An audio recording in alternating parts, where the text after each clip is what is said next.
आपल्या हिंदू धर्मामध्ये गाईला अत्यंत पवित्र मानले जाते. वसुबारसपासून दिवाळीची सुरुवात होते. वस्त्रासोबत गाईची पूजा करायची असते. सर्वप्रथम पाट मांडून त्यावर छान असं लाल कपडा अंतरायचा. सर्वप्रथम दिव्याची पूजा करायची. थोडेसे तांदूळ हळद कुंकू वाहून त्यावर दिवा लावायचा. हळद कुंकू व्हायचं, फुल व्हायचं.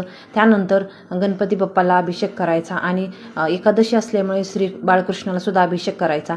त्यानंतर विड्याची 2 पानं ठेवून त्यावर थोडेसे तांदूळ घालून हळदी कुंकू व्हायचं आणि गणपती बाप्पाला ठेवायचं आणि बाळकृष्णालाही ठेवायचं. त्यानंतर हळदी कुंकू वाहून थोडेसे तांदूळ घालून वस्त्रमाळ घालून फुल व्हायचं.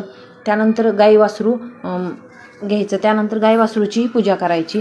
हळदी कुंकू लावायचं, तांदूळ व्हायचे, कापसाचे वस्त्र घालायचे, फुल व्हायचं.